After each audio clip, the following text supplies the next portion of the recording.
მოდი შარს დავუეტყვი. ნუ შარი შეიძლება ტყეში ხარ, სადმე დადიხარ, მოგიწიათ ერთი კვირა დარჩენ, ეს უცანდა გაქვთ.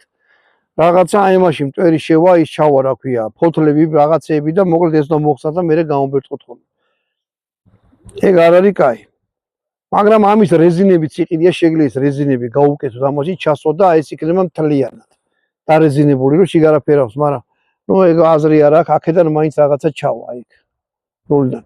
ზოგმა მითხრა, ვანოს ერას ნუში არ მოკლავ, მჭიდი არ უყენია და ძალიან ფრთხილად ვეცევია, რასაც თქვენ გირჩევთ, რა იმიტომ რომ იარაღს მოექეთ ისე როგორც დატენს ყოველთვის. თუ ეგრე მოექცევთ, არასოდეს არაფერი არსად არ გაგივარდება, სადაც თქვენ არ გინდათ. ლამაზია თვითონ შავში აკაკეთებული ოქროსფერი ტარი აქვს.